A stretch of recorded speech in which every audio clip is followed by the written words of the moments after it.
Hello children, hope you all are fine and enjoying our digital learning. So let us begin our day. Before we start, can you tell me some answers of few questions?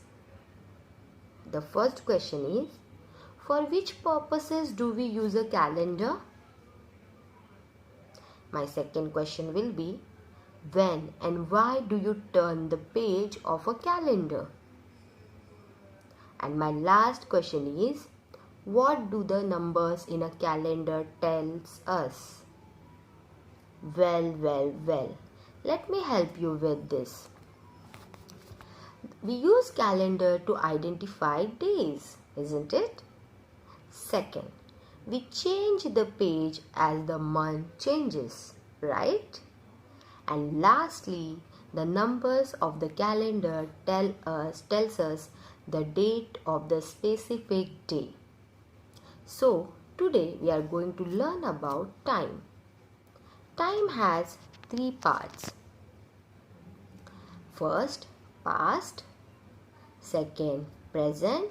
And third, future. What has gone by is the past. What is going on now is the present. What is yet to come is the future. For example, today is Monday. The world today shows the present time, right? Tomorrow is my birthday. I'm joking, I'm not serious. So, in the example, tomorrow is my birthday. The world tomorrow shows the future. Am I right? Yeah. Yesterday, Aji told me a story. The word yesterday shows the past.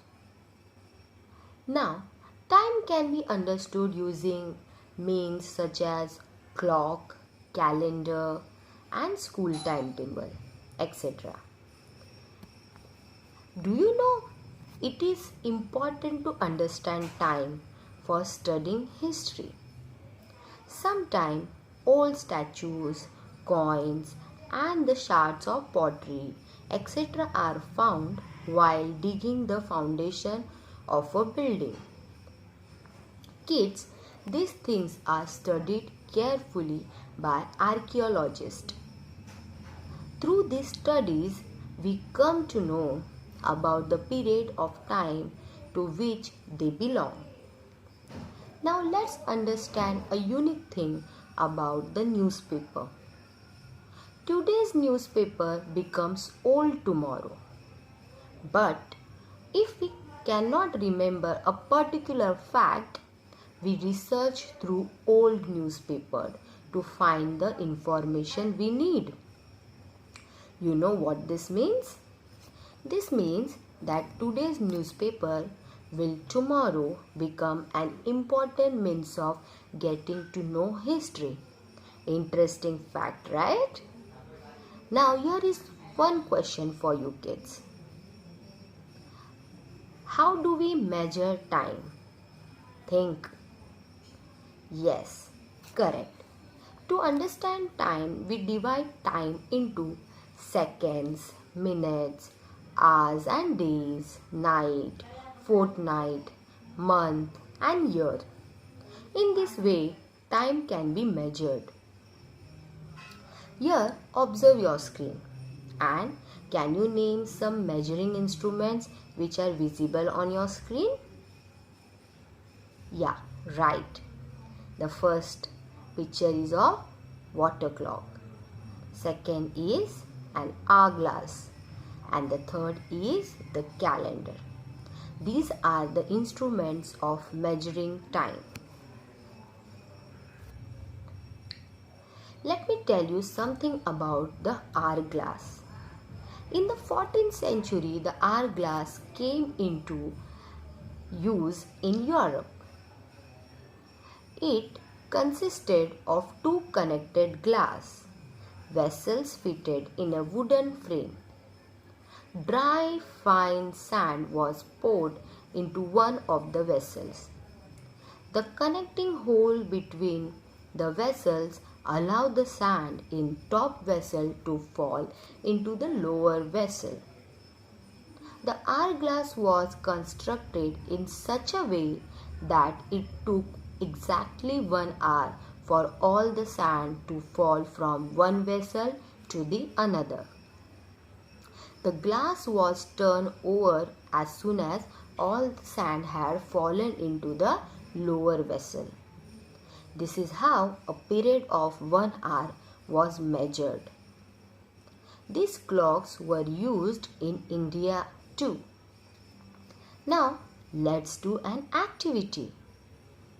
Take and paste photographs of yourself from past and present in the frames.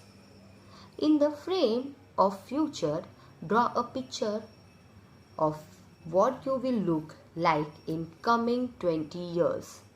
This will be an imaginary picture. Okay? This is going to be fun. Go ahead and do it, kids. And to draw this imaginary 20 years आगे का picture, you can use the various app available on digital media. This way you can see your own images into 3 forms, that is past, present and future. Now here, can you tell why do we make partition of time in different ways? Yes, well, for the convenience of our day-to-day work, time is divided in different ways. For example, while using the words like now, a while ago, in a while, or today, yesterday, and tomorrow, we are unknowingly measuring time in our minds. So let us revise what we have learned so far. Ready? So first, for convenience of day-to-day work, time is split into parts, different parts. When we use words like right now, in a while, or later, we unknowingly measure time in our minds. Second, time is measured by using instruments like calendar, clock, and school timetable. Third, time is divided into parts such as seconds, minutes, hours, days, nights, weeks, fortnights, month, and year. We get an understanding of time through historical buildings, old objects like coins, statues, and shards of pottery, etc., found in an area. They help us to understand the history of that place. So yeah, that's it for the day. We have learned many fascinating things about the time. You also keep browsing about the amazing things on time. And here is an assignment for you. I know you are super excited for this.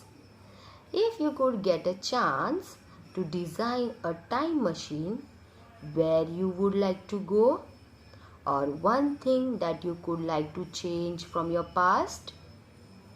Interesting, no? Think and tell me your answer.